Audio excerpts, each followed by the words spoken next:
What is up, you guys? This is Ghillie again from Pandemic Gameplay, as well as FOD Gaming, and today I'm going to do a commentary over this Battlefield 3 footage. I hope you guys enjoyed this commentary. I'm going to talk about some PC gaming related stuff and everything, so if you're not a PC gamer, I highly advise you not to watch this commentary, or you can just to see the splooge-tastic Battlefield 3 footage on PC. I recorded this using fraps at around 60 frames per second using ultra textures as well as high everything else, so the game looks pretty sweet. So if you want to know what Battlefield 3 looks like actually on the PC, I highly advise you to watch the rest of this footage, as well as give the video a like if you haven't already. I'm going to talk about the actual system requirements for Battlefield 3. I know a lot of people have asked me this question for a while. They're like, hey Ghillie, how do you run Battlefield 3? What are the system requirements and everything? And they also asked me a lot about PC gaming in general. I mean, I'm not like the PC master god over here or anything. I actually leave that to my friend Jack over at FOD Gaming. He's the PC master. He knows a lot more about computers than I do. But aside from that, the system requirements, recommended requirements, these are what I actually look at.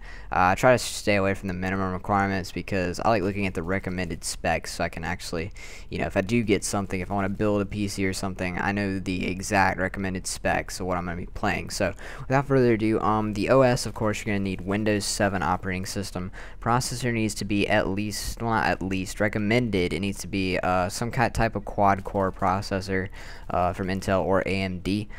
The RAM, 4 gigabytes of RAM. The graphics card, DirectX 11 compatible graphics card. It can be ATI or NVIDIA.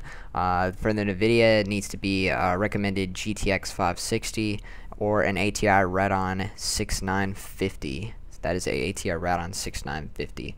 Graphics memory needs to be at least 1 gig. Sound card, again, needs to be DirectX compatible. The hard drive, at least 15 gigabytes for the disk version or 10 gigabytes for the digital version. And the hard drive is not your RAM, if you get that confused. The hard drive is the actual storage on your computer that stores your games and all your files. So, without further ado, I'm going to talk a little bit about that, about Battlefield 3 indeed. If you look at this gameplay, you'll notice that the graphics, if you watch some console videos or you actually play on console, which most of you do play on console. I even play on console myself from time to time. If you look at the graphics on PC, they are way better. I mean, if you've actually played Battlefield 3 on PC, you can actually tell the difference in the HD quality. Many people don't know this actually, but the Battlefield 3 on console actually does not go to full HD. The maximum resolution for the console edition of this game is actually 720p, which is 1280 by 720 pixels, if you guys don't know what that means. But basically, the more pixels you have, the greater resolution or the greater quality you will have viewing, and it is much more pleasing to the human eye to view like something in 1080p as opposed to 480. If you do play this game in 480p, I'm not sure if they fixed the input lag or not on the PS3. Don't get me wrong on this, but if they have not, then you do get an extra advantage playing at 480p as opposed to someone playing on 720, just due to the massive input lag of the game on the PlayStation 3. This probably isn't true for Xbox. I know I've heard a lot of people say that the Xbox version is much better as in terms of input lag as opposed to PS3. And that's another thing that I'll talk about real quick is input lag. A lot of people don't know what input lag is or what it really means. Input lag is basically when you're playing the game on console, whenever you move your controller, say if you want to move left, you flick the stick to the left. That's what she said. You flick the stick to the left, and the delay time it takes for the actual gun to move to the left from when you actually hit the controller, that is input lag. And no matter what system console you play on, it will have input lag. Like the Xbox 360 version maybe has like less input lag than the PS3, but there is some sort of delay when you're playing on console. There is always delay on any system, but it's just that PC it's extremely unnoticeable. It is unnoticeable. It is unnoticeable. Let's put it like that. But when you're playing on PC, the only really input lag that you do have is your response time to your monitor, which is very, very like non-existent basically. I know I'm kind of rambling on here, but to finish this video up, what I'm going to talk about is actually building a PC. I know I get a lot of questions about this. But should I build my PC or should I order it from some website?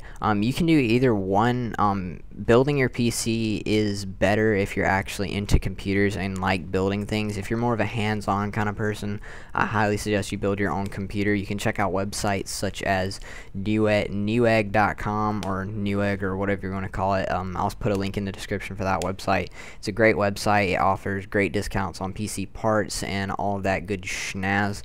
If you do decide to buy a PC pre-assembled, that's a custom gaming PC from a certain website, I recommend either iBuyPower or Digital Storm. I'll put some links in the description for that. Digital Storm and iBuyPower are both based in California, as are most custom PC buildings. So if you live somewhere away from California like I do, I live on the opposite of California, which is North Carolina, so it took a while for my PC to get here, but it was well worth it in the end. So to sum this video up, if you're a hands-on learner, I highly suggest you build your own PC from the parts. The only downside to that is you do not get a warranty, but it is much more funner in the end. Again, to sum this video up, there is input lag on the console edition for PS3. So if you really want to get a good experience out of playing Battlefield 3, I highly suggest you get it for PC if you can. If you cannot, then I'm sorry to you, all you console fans out there, but I will not strand you. So that's about it, you guys. Hope you enjoyed this commentary. If you liked it, give it a thumbs up. If you didn't, then don't watch my commentaries ever again. Peace.